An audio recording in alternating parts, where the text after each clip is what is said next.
क्या आपने कभी सोचा है कि जो बड़ी-बड़ी मल्टीनेशनल कॉरपोरेशंस हैं, वो अपना कोड कैसे ऑर्गेनाइज़ करती हैं? उनका कोड बहुत कॉम्प्लेक्स हो सकता है, क्योंकि वो बहुत बड़ी-बड़ी एप्लीकेशंस क्रिएट करती हैं। इसका सीधा-साधा आंसर है ऊप। इसको हम रियल लाइफ किचन एग्जांपल से समझते हैं। समझ लीजिए आप घर पे हैं और आपको चाहिए चीनी। तो चीनी आप किससे पूछेंगे? मम्मी से। और मम्मी आपको कुछ सेट ऑफ इंस्ट्रक्शन देती है कि जो चीनी है, वो कैबिनेट में पड़ी है, सेकंड शेल्फ पे पड़ी है और एक रेड कंटेनर में है। हम ना जानते हुए भी ऊप्स के कंसेप्ट का यूज़ कर रहे हैं यहाँ पे। जैसे इस केस में kitchen cabinet, shelf to red container, ये सारे के सारे रियल वर्ल्ड ऑब्जेक्ट्स हैं। और ऑब्जेक्ट के अंदर दूसरा ऑब्जेक्ट है, जैसे किचन के अंदर कैबिनेट है, कैबिनेट के अंदर शेल्फ है, शेल्फ के अंदर रेड कंटेनर है। यहाँ पे ऑर्गेनाइज्ड हायरार्की है। यहाँ पे हमारे पास, जैसे हम रेड कंटेनर की बात करें, उसकी कुछ प्रॉपर्टीज भी है, जैसे उसकी कलर और उसका पोजीशन। तो आइए ऊप्स को डिटेल में समझते हैं। So welcome to I N I coding with Amit, where we make coding intuitive and interesting. So what is OOP? इसकी फुल फॉर्म है ऑब्जेक्ट ओरिएंटेड प्रोग्रामिंग। जैसे कि नाम में ही मेंशन्ड है, ऊप ऑब्जेक्ट के लिए कोड ऑर्गेनाइज करने का तरीका है। अब हम एक एक्साइटिंग एग्जांपल लेते हैं, एक फाइटिंग गेम का। एक फाइटिंग गेम में हमारे पास एक प्लेयर, एनिमी और वेपन्स हो सकती हैं, जो कि गेम वर्ल्ड में रियल एंटिटीज हैं। हर एक ऑब्जेक्ट, चाहे वो प्लेयर हो, एनिमी हो या वेपन हो, उसकी कुछ प्रॉपर्टीज हो सकती हैं, जिनको हम ऊप में एट्रीब्यूट्स भी कहते हैं। उनके कुछ एक्शंस भी हो सकते हैं, जो कि वो एक्शंस परफॉर्म कर सकते हैं। उनको हम ऊप में मेथड्स भी बोलते हैं। जैसे हम प्लेयर ऑब्जेक्ट की बात करें, उसके पास कौन कौन सी एट्रीब्यूट्स या प्रॉपर्टीज हो सकती हैं? उसके पास उसका नाम होगा। चलिए उसको नाम बोल देते हैं हीरो। उसके पास हेल्थ होगी, उसको हेल्थ फुल दे देते हैं, जो कि है 100। उसके पास लेवल होगा, लेवल हम असाइन कर देते हैं 1। लेट्स सी हमारा प्लेयर एक नूब है। और वेपन, उसको असाइन कर देते हैं एक तलवार। अब उसके पास मेथड्स या एक्शंस क्या हो सकते हैं? अब वो क्या क्या एक्शंस परफॉर्म कर सकता है? वो अटैक कर सकता है, वो हील कर सकता है। वो अटैक और हील से तो काम चलेगा नहीं, वो मूव भी कर सकता है, क्योंकि अटैक तो मूव करके ही होगा।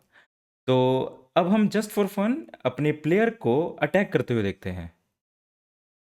वैसे ये अटैक एक न्यू प्लेयर के लिए काफ़ी बड़ा है। चलिए अब समझते हैं कि ऊप प्रोसीजरल प्रोग्रामिंग से अलग कैसे है। हमें पता है कि प्रोसीजरल प्रोग्रामिंग में एक प्रोग्राम सीरीज ऑफ इंस्ट्रक्शंस और फंक्शंस के फॉर्म में लिखा जाता है। प्रोसीजरल प्रोग्रामिंग के अपने फ़ायदे भी हैं। इसको लिखना ईजी होता है, इसकी रीडेबिलिटी हाई रहती है और सीखना भी आसान रहता है। ये ऑटोमेशन और स्क्रिप्टिंग के लिए काफ़ी अच्छी भी साबित होती है। लेकिन जब हम रियल वर्ल्ड मॉडलिंग की बात करते हैं, जैसे कि हमने किचन और फाइटिंग गेम के एग्जाम्पल में देखा, वहाँ प्रोसीजरल प्रोग्रामिंग काफ़ी स्ट्रगल करती है। अगर हम फाइटिंग गेम की बात करें, तो प्रोसीजरल प्रोग्रामिंग में कोड काफ़ी मेसी हो जाता है। अलग अलग प्लेयर्स को मैनेज करने के लिए अलग अलग वेरिएबल्स बनाने पड़ेंगे। उनकी मूवमेंट, अटैक और हीलिंग के लिए अलग अलग फंक्शंस लिखने होंगे। जैसे मान लीजिए 3 प्लेयर्स हैं, तो उन सब का नाम, हेल्थ, लेवल, एक्स और वाई कोऑर्डिनेट्स मैनेज करने के लिए अलग अलग वेरिएबल्स बनाने पड़ेंगे। यहाँ आप नोटिस करेंगे कि यहाँ पे कोड डुप्लीकेशन बहुत ज़्यादा है। लेकिन ऑब्जेक्ट ओरिएंटेड प्रोग्रामिंग में ऐसा होता नहीं है। उसमें क्या किया जाता है? उसमें हम एक कॉमन प्लेयर क्लास का टेम्पलेट यूज़ कर सकते हैं। क्योंकि हमने नोटिस किया है यहाँ पे कि हर एक प्लेयर का एक नाम होगा, हेल्थ होगी, लेवल होगा और एक्स एंड वाई कोऑर्डिनेट्स होंगे। उसके पास कैपेबिलिटीज होंगी, जैसे अटैक करना, हील करना और मूव करना। तो हम सभी प्लेयर्स के लिए एक ही टेम्पलेट बना सकते हैं, जिसे हम क्लास कहते हैं। इससे हम इजीली हीरोज, विजर्ड्स, जिसको हम जादूगर भी कहते हैं, या नाइट्स जैसे अलग अलग प्लेयर बना सकते हैं, बिना कोड डुप्लीकेट करे, सेम टेम्पलेट का यूज करके। यहीं पे ऊप क्लियरली एक विनर बन जाता है, क्योंकि प्रोसीजरल में हमने देखा कि कोड स्कैटर्ड रहता है, हर जगह कॉपी पेस्ट करना पड़ता है। लेकिन ऊप में कोड ऑर्गेनाइज्ड रहता है, क्योंकि एक कॉमन टेम्पलेट है। प्रोसीजरल में हर नए प्लेयर के लिए कॉपी पेस्ट करना पड़ता है, लेकिन ऊप में रीयूजेबल टेम्पलेट से काम चला सकते हैं। प्रोसीजरल प्रोग्रामिंग में कोड मेंटेन करना बहुत हार्ड रहेगा क्योंकि अलग अलग प्लेयर्स के लिए अलग अलग मैनेजमेंट चाहिए होगी। लेकिन ऊप में एक ही टेम्पलेट का यूज़ कर सकते हैं, उसी टेम्पलेट में चेंज कर सकते हैं, सब जगह अप्लाई हो जाएगा अगर हम नई फंक्शनैलिटीज़ ऐड करना चाहते हैं। इसी वजह से प्रोसीजरल कोड जो है वो एरर प्रोन भी रहता है और ऊप कोड इजीली स्केलेबल हो जाता है क्योंकि हम जितने चाहें उतने प्लेयर्स क्रिएट कर सकते हैं बिना मैसी कोड बना के, और हम नए प्लेयर्स को ऐड करना भी बहुत आसान रहता है। चलिए अब हम ऊप के बेनिफिट्स को समराइज कर लेते हैं। सबसे पहला बेनिफिट है हमारे पास मॉड्यूलैरिटी। आप यहाँ पे नोटिस कर रहे होंगे कि हमारे पास अलग अलग एंटिटीज हैं, जैसे कि player, enemy, spell, item, quest और मैप, जो कि एक गेम वर्ल्ड में एग्जिस्ट कर सकती हैं। हर एंटिटी को हम एक अलग क्लास बना सकते हैं और हर एक क्लास की अपनी रिस्पॉन्सिबिलिटी होगी, जिसके कारण एक क्लास का कोड दूसरी क्लास के कोड में इंटरफेयर नहीं करेगा।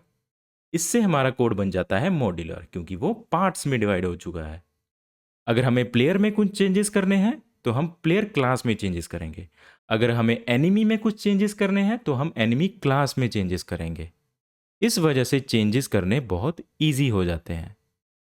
सेकंड जो हमारे पास बेनिफिट है वो है रीयूजेबिलिटी। जैसे कि हम प्लेयर और एनिमी क्लास की बात करें, दोनों के पास कुछ कॉमन फंक्शनैलिटीज हो सकती हैं, जैसे कि मूव करना, अटैक करना और हील करना। ये सब मेथड्स होते हैं, जैसे कि हमने पीछे भी डिस्कस किया था कि एक्शंस को मेथड्स बोला जाता है ऊप की लैंग्वेज में। दोनों के पास सेम मेथड्स हैं, जैसे कि मूव करना, अटैक करना और हील करना, राइट? तो हम सेम मेथड का यूज अलग अलग ऑब्जेक्ट्स में कर सकते हैं, जैसे कि प्लेयर और एनिमी ऑब्जेक्ट में। तो मेथड्स को एक ही बार लिखने की जरूरत है और हम मल्टीपल जगह रीयूज कर सकते हैं। थर्ड जो हमारे पास बेनिफिट है वो है स्केलेबिलिटी। मान लीजिए कि आप प्लेयर क्लास के अंदर विजर्ड और आर्चर बनाना चाहते हैं, ये दो डिफरेंट काइंड ऑफ प्लेयर बनाना चाहते हैं। तो आप प्लेयर क्लास के टेम्पलेट का रीयूज करके अलग अलग कैरेक्टर्स बना सकते हैं, not even two but many characters. Same enemy class पे भी अप्लाई होता है, जैसे कि आप ड्रैगन बॉस कैरेक्टर बना सकते हैं और infinite number of enemies create कर सकते हैं। तो नए करेक्टर बनाना बहुत ईजी रहता है, जिसके कारण कोड स्केलेबल रहता है। हमारे पास ऑप्शंस होते हैं नई फंक्शनैलिटीज ऐड करने के लिए। तो हमने तीन ऊप के बड़े बड़े फायदे देखे। पहला मॉड्यूलैरिटी, रीयूजेबिलिटी और स्केलेबिलिटी। इन तीनों की वजह से हमारा कोड बन जाता है क्लीन, ऑर्गेनाइज्ड और मेंटेनेबल। ऊप के और बहुत सारे बेनिफिट्स भी हैं जो कि उसकी इंट्रिंसिक क्वालिटीज हैं, वो हम नेक्स्ट सेट ऑफ वीडियोस में देखेंगे। सो कॉन्ग्रेचुलेशंस, आपने एक बड़ा माइलस्टोन क्रॉस किया है।